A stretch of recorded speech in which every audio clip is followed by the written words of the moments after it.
Hello everyone, welcome to my channel Study Talk with Vaishali.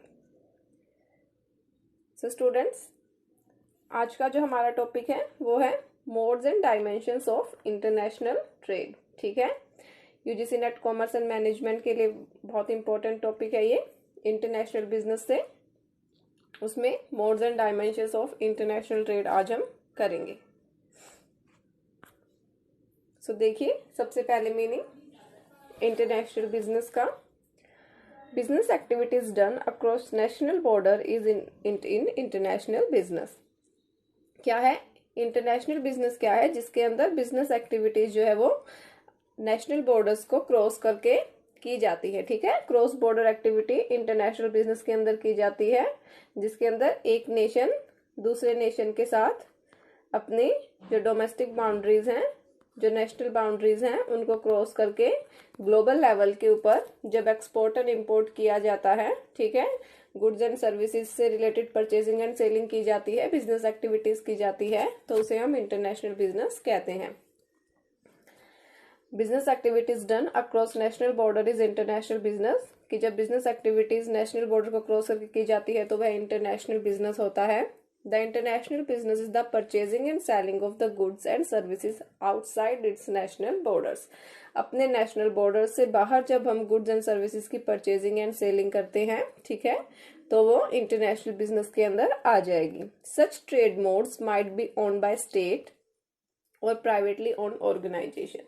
देखिए, ये जो trade modes हैं, यानी कि जो इंटरनेशनल बिजनेस है, वो स्टेट के द्वारा भी किया जा सकता है, यानी कि गवर्नमेंट के द्वारा भी किया जा सकता है, और जो प्राइवेटली ओन ऑर्गेनाइजेशंस होती हैं उनके द्वारा भी अपने लेवल के ऊपर इंटरनेशनल बिजनेस एक्टिविटीज की जा सकती हैं. ठीक है, in which the organization explores trade opportunities outside its domestic borders. कि इंटरनेशनल बिजनेस के अंदर क्या किया जाता है, जो अपॉर्चुनिटीज हैं उनको एक्सप्लोर करने की कोशिश की जाती है अपनी डोमेस्टिक नेशनल बाउंड्रीज से बाहर निकल के, ताकि अपनी बिजनेस एक्टिविटीज को एक्सटेंड किया जा सके, एक्सप्लोर किया जा सके. ठीक है, हम कौन कौन सी बिजनेस एक्टिविटीज को इंक्लूड कर सकते हैं, like manufacturing, mining, construction, agriculture, banking, insurance, health, education, transportation, communication and so on.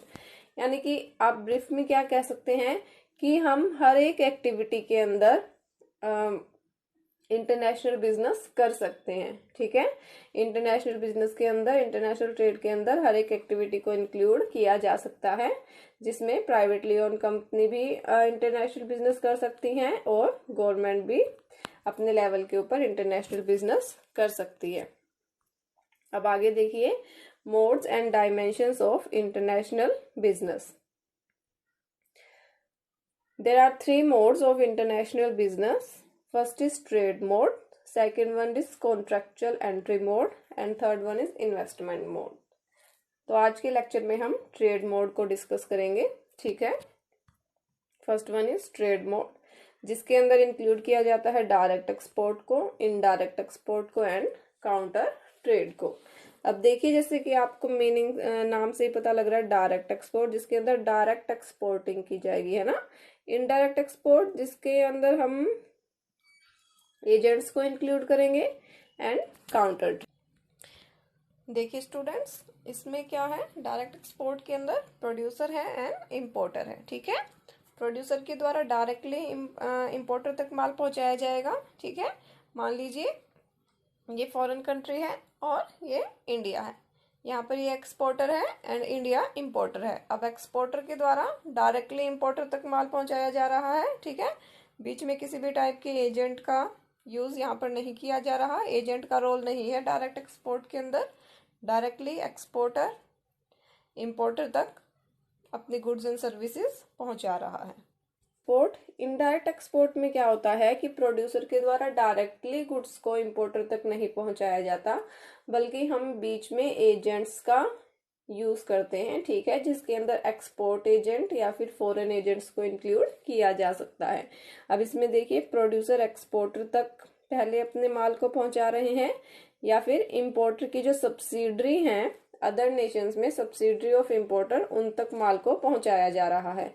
अब उनके थ्रू जो गुड्स एंड सर्विसेज हैं उन्हें इम्पोर्टर तक पहुंचाया जा रहा है। तो देखिए, डायरेक्ट एक्सपोर्ट में जो गुड्स हैं वो डायरेक्टली इम्पोर्टर तक पहुंचाए जाते हैं, और इनडायरेक्ट एक्सपोर्ट में बीच में एजेंट्स का यूज किया जाता है। ठीक है,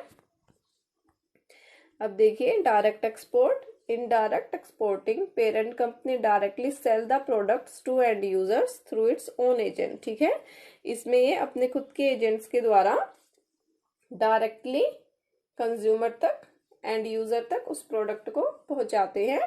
the exporter himself bear the risk involve in export. Exporter के द्वारा खुद ही रिस्क को बियर किया जाता है। एक्सपोर्ट के अंदर जो भी रिस्क इन्वॉल्व होगा उसको एक्सपोर्टर के द्वारा बियर किया जाएगा।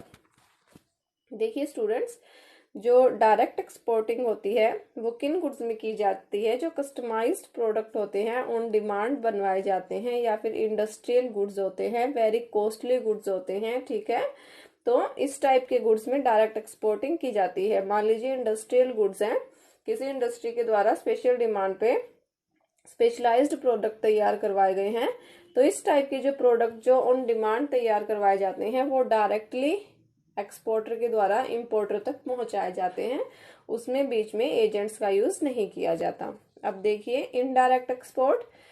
इन indirect export, product is not sold to end users. Directly जो गुड्स है वो सोल्ड नहीं किए जाते। ठीक है, एंड यूजर्स को parent company sell the product to distributor, middleman, marketing intermediates etcetera. अब इसमें हम एजेंट्स का यूज करते हैं। ठीक है, जिसमें जो प्रोडक्ट है वो डिस्ट्रीब्यूटर को भी दिए जा सकते हैं, मिडलमैन या फिर मार्केट इंटरमीडिएट्स जो हैं उन तक पहुंचाए जा सकते हैं पहले। उनके थ्रू फिर जो गुड्स हैं वो इम्पोर्टर तक पहुंचाए जाते हैं। ठीक है, इसमें किस टाइप के गुड्स लिए जाते हैं? Consumer goods, daily usages goods. ठीक है, जो कंज्यूमर गुड्स होते हैं, डेली यूजेज गुड्स होते हैं, वो इनडायरेक्ट एक्सपोर्ट के अंदर इंक्लूड किए जाते हैं। अब देखिए काउंटर, हम इसको बायलेटरल ट्रेड भी कह सकते हैं। ठीक है, इसके अंदर मनी के ट्रांजैक्शंस नहीं की जाती किसी भी प्रकार से, यानी कि जो गुड्स एंड सर्विसेज के अंदर परचेजिंग एंड सेलिंग की जा रही है, एक्सपोर्टिंग एंड इंपोर्टिंग की जा रही है, उसमें मनी ट्रांजैक्शंस नहीं होती, बल्कि गुड्स एंड सर्विसेज की ही ट्रांजैक्शंस की जाती हैं। देखिए, counter trade is a trade agreement that has a requirement to import as a condition to export. ठीक है, कि काउंटर ट्रेड एक इस प्रकार का ट्रेड एग्रीमेंट है जो कि इस कंडीशन पे किया जाता है कि अगर गुड्स इंपोर्ट किए जा रहे हैं, यानी कि एक नेशन इंपोर्ट कर रहा है किसी दूसरे नेशन से गुड, तो वो इस कंडीशन पर कर रहा है कि वो भी गुड्स को एक्सपोर्ट करेगा। मान लीजिए इंडिया है और यूएसए है। इंडिया ने यूएसए से, ठीक है, कोई भी गुड, मान लीजिए कुछ गुड एंड सर्विसेज को इंपोर्ट किया। अब यूएसए किस कंडीशन के ऊपर इंडिया को इंपोर्ट करेगा? कि अगर इंडिया भी same value of goods USA को एक्सपोर्ट करेगी। ठीक है, गुड्स एंड सर्विसेज की ट्रांजैक्शन की जाती है, मनी की किसी भी प्रकार से ट्रांजैक्शन नहीं की जाएगी। Counter trade is A bilateral trade agreement between two nations, की ये एक प्रकार का बायलेटरल ट्रेड एग्रीमेंट होता है दो देशों के बीच में, under which a nation import from another country. ठीक है, जिसके अंदर एक नेशन जो है इंपोर्ट करती है किसी दूसरी कंट्री से, on the condition that other country will also import same product of value from the first country, कि जो दूसरी कंट्री है वो भी same product, same value of product को इंपोर्ट करेगी दूसरी कंट्री से। ठीक है, जैसे मैंने आपको बताया इंडिया एंड यूएसए, अगर इंडिया ने यूएसए से इंपोर्ट किया है गुड्स एंड सर्विसेज को, तो यूएसए भी same value of goods and services import करेगी इंडिया से। ठीक है, ये कंडीशन लगाई जाएगी। मान लीजिए इंडिया इंपोर्ट कर रही है तो इंडिया ये कंडीशन लगाएगी कि हम इंपोर्ट तभी करेंगे जब आप भी सेम वैल्यू ऑफ गुड्स को इंपोर्ट करोगे इंडिया से। तो ये काउंटर ट्रेड के अंदर आता है। सो फ्रेंड्स, अगर आज का लेक्चर आपको पसंद आया हो तो लाइक कीजिएगा मेरी वीडियो को। ठीक है, शेयर कीजिएगा अपने फ्रेंड्स के साथ ताकि वो भी अच्छे से अपनी तैयारी कर सके, एंड सब्सक्राइब कीजिएगा मेरे चैनल को सब्सक्राइब करने के बाद बेल आइकन को क्लिक कीजिएगा, ठीक है, ताकि फ्यूचर्स में आने वाली सभी नोटिफिकेशंस आपको मिलती रहें। Thank you.